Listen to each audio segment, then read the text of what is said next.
This is your life, at every rank in the church. Rank 1, altar server. You are 9 years old and you are terrified. The vestry smells like old wood and candle wax. You pull your white alb over your head and stare at your reflection in the dusty mirror. The fabric is slightly too long. Your shoes squeak on the stone floor when you walk. The priest gives you a nod. That's your cue. You carry the processional cross down the aisle and every eye in the building follows you. You don't look up. You've been told not to look up. You stare at the floor and count your steps. At the altar, your hands tremble slightly as you light the candles. The flame catches on the second try. Good enough.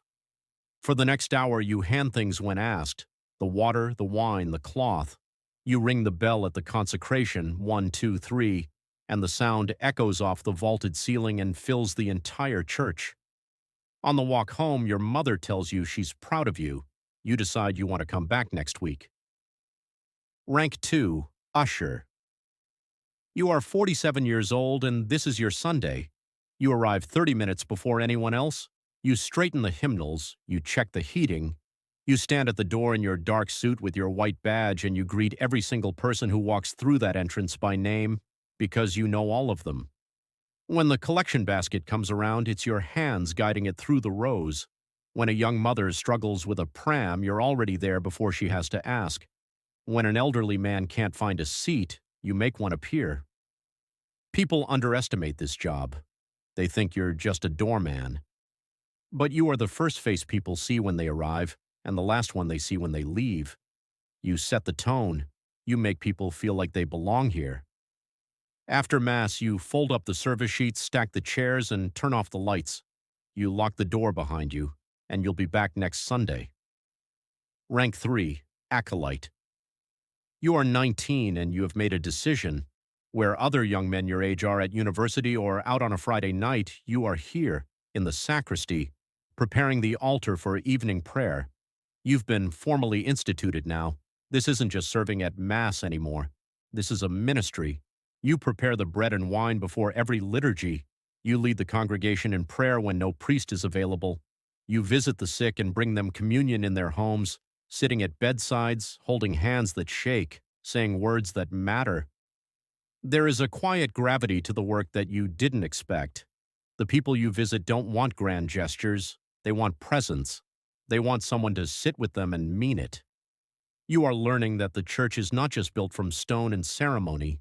It is built from moments like these, small, private, unhurried. You are beginning to understand what you are giving your life to. Rank 4, deacon. You are 31 and you have been ordained.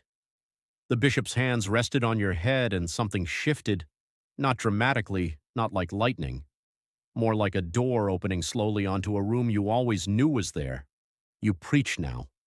You stand at the pulpit and speak to hundreds of people and you feel the weight of every word before it leaves your mouth. You baptize children.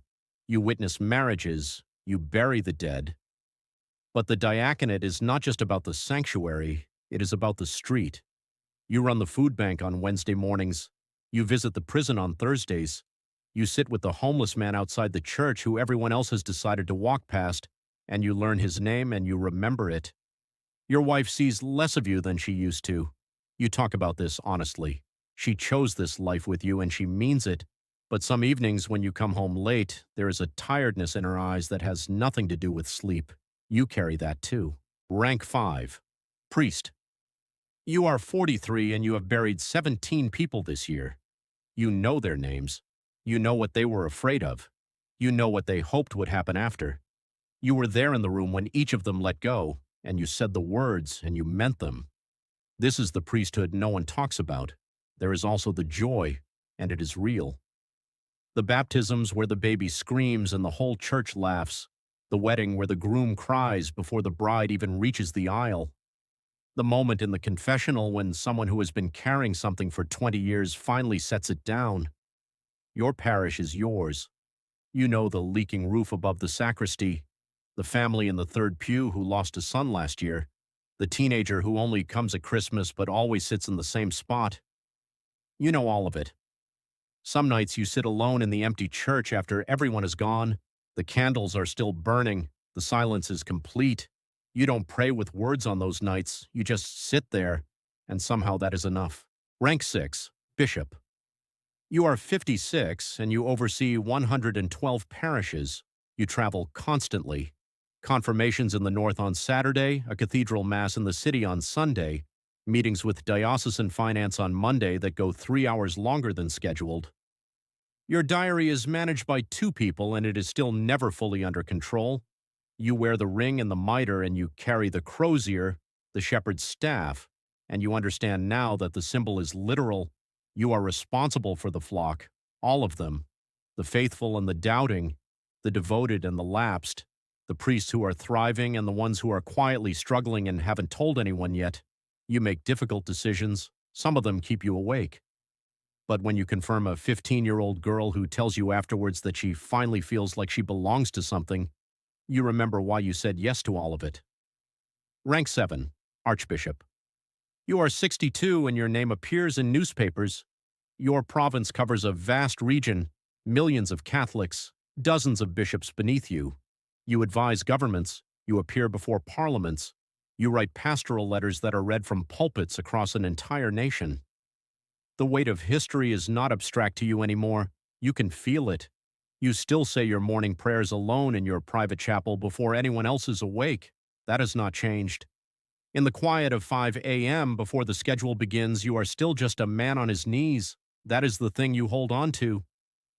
Rank 8, Cardinal. You are 70 and you have been called to Rome. You wear red now, the color of blood, of martyrdom. A reminder that this office has always come at a cost. You sit in councils that shape the direction of the global church. You debate doctrine with men who have spent their entire lives in pursuit of theological precision. You vote on matters that will echo for generations. The Vatican is ancient and vast and strange. The corridors feel like they hold centuries of memory. You walk through them slowly. In your suite late at night, you open your breviary to the evening prayer. The words are the same ones you first learned as a boy. They still mean everything. Rank 9, Pope. There are 1.3 billion Catholics on earth. And when the white smoke rose from the Sistine Chapel chimney, every one of them was waiting to hear your name.